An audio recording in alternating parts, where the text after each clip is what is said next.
Really, bro? You have to lay right in the mud. Are you not looking at me?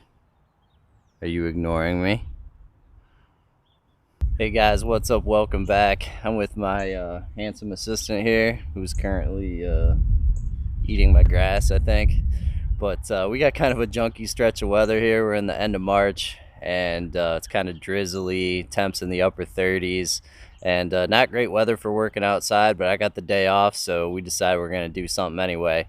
And what I want to do is I want to demonstrate my bucket totem log method for you guys. And I have some spawn all ready to go. I'm still playing with strains from Gary at Fresh Fungi. I have some spawn of his Black Pearl Kings, so we're going to try those on some poplar logs, see how they do. And I also have some of his Michigan Oyster. So I got some poplar logs behind me here from a tree we just recently cut down. And I have enough wood to do about 5 totems in the buckets. So what I have is 7-gallon buckets. And they work great for incubating like smaller totems. You can do much bigger totem logs. You get obviously more yield by doing bigger totem logs, but these smaller ones in the buckets are really easy to move around if you have limited space. And they also work great for testing out new strains on whatever wood type you have available.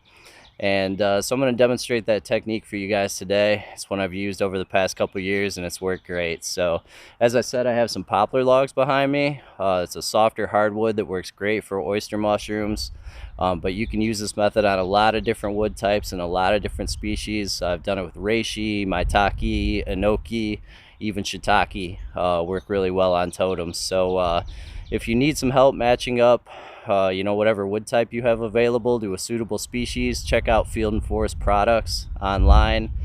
They are the masters of matching wood type to strains and species, or you can always hit me up in comments and I should be able to help you out. But today we're going to do some oysters, so I'm going to bust out the chainsaw and cut these guys up into some suitable sized chunks, and then we'll get some spawn on them. In my 7-gallon buckets, I have about 17 inches of space, so I'm gonna cut these a little short. I'm gonna leave about 1 inch of room. Obviously, when you take the chainsaw through them, it's gonna remove a little wood as well, but that's gonna be made up with spawn. So basically, I marked them at the bottom because I want to start with a clean cut, and then so that's gonna be our starting point. And then this is 7.5 inches. And then we're gonna go up to 15 and then 16. So what we're going for is 2 7.5 inch chunks. So this one's gonna go on the bottom of the bucket. We're gonna do spawn on the bottom chunk, spawn in the seam, next chunk, spawn on top, and then a disc. Just a little 1-inch disc on top. And that's hopefully all gonna fit in our 7-gallon bucket. If you measure wrong, you can always remove a little bit, so not a big deal. I'm gonna start with our bigger diameter logs here, and then we'll work towards the smaller ones, because more wood means more mushrooms, and I know all of these will fit inside of our buckets. So I'm gonna fire up the chainsaw and chunk all these up.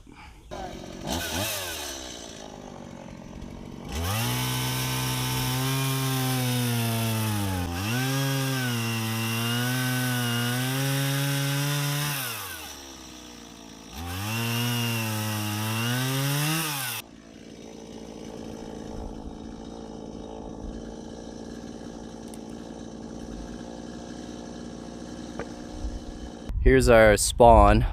So our Michigan oyster is just one of our fruiting blocks, actually, that I'm going to sacrifice and use for spawn. That's just one of our pasteurized fuel pellet blocks. And then we have some grain. That's our BPK. That's just wheat grain. You can use either wheat grain or sawdust. You can use a lot of different things. Sawdust is probably a little more preferred for outdoor stuff, just because the critters like to try and get after the grain. But we're gonna have them in buckets, so it shouldn't be an issue. Typically I plan on just under a pound of spawn per totem, so we should have some extra. We got our chunks all stacked up here ready to go, and these are our buckets. These are just 7-gallon buckets, and I do have lids for them. over there. We're going to be putting lids on them once we assemble the totems. And all I did is I drilled a couple little holes towards the top there, 1/4 inch holes, just to breathe a little bit. The buckets are going to provide like a high humidity environment, protective environment for incubation, but you don't want them completely sealed. You want to make sure they're not completely sealed. You want them to breathe just a little bit. So that's what the holes are all about. If you're using a garbage bag, same thing. Don't seal it up tight. You want it loosely sealed. You could use a, like a plastic trash can, anything like that. Just make sure that they can breathe a little bit. So we're all set here, and we're gonna start spawning them up. So the idea is you want to have basically spawn on every surface. So we're gonna start with a layer in the bottom of the bucket.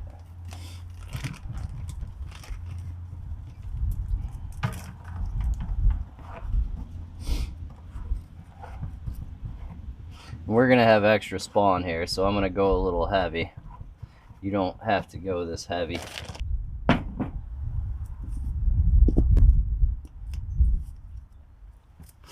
We're gonna put log chunk.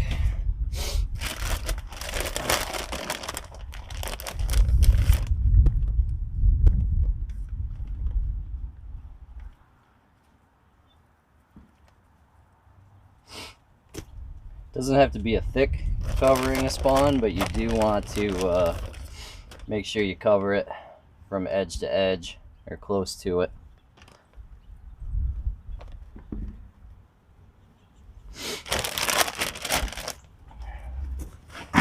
Put our next chunk on top.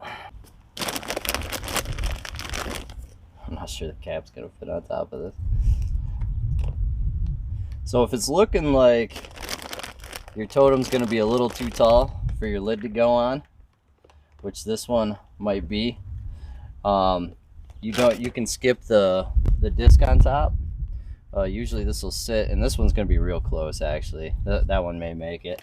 But if you're really tight to the lid, you can just skip the disc, because basically the disc is just holding the moisture on this top layer of spawn. But if this top layer is really close to the lid's gonna basically do the same thing that disc on top can do. So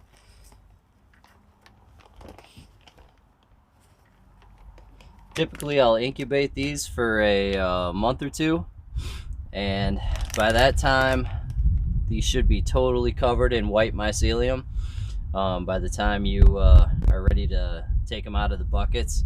And actually these log chunks will be like fused together because the mycelium will really bind them together really tightly.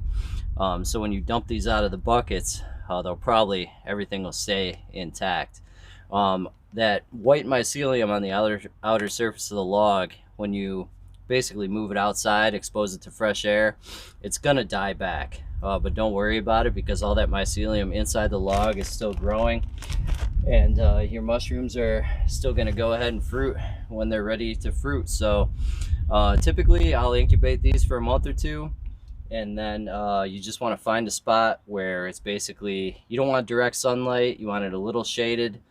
You want an area where it's not rain shadowed. You want to make sure they're going to be getting rained on. And if it gets really dry, hot in the summer, make sure you're watering them. You do really want to keep these moist. So in general, keep them out of the wind, in the shade, and keep them moist. Make sure they're getting rained on, or you're watering them regularly, and then your mushrooms will fruit when they're ready. These strains of oyster, I'm imagining that probably later this summer or early fall, we're gonna start getting some mushrooms. So another thing I'm running into here, this is my disc. So I got spawn under my disc, and I know my disc is gonna be really tight to the top of the bucket. So I'm putting a little spawn, because I have extra on top of the disc as well, because that's gonna be right tight to this lid. And I don't want this top surface to like grow any mold or anything from the stagnant air right against the lid. So I'm gonna, if you got extra, go ahead and put a little spawn on top and snap that lid on. You're good to go. So this is our Black Pearl King grain spawn, and exact same concept. I'm gonna, what's up? Does that smell good? gonna assemble one of these. I haven't seen anybody grow Black Pearl Kings on logs, so this will be interesting to see what they do.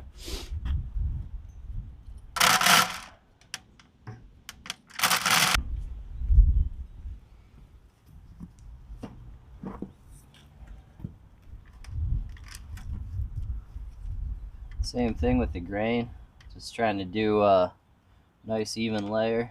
Cool thing about this totem method is that mycelium grows like parallel to the grain much faster than it does like from the outside in. So this technique of spawning it on the open faces like this with the totem method really speeds up your colonization.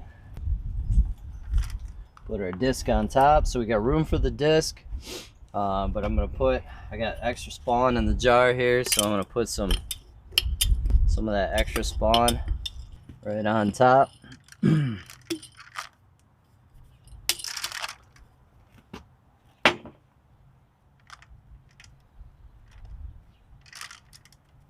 Like so.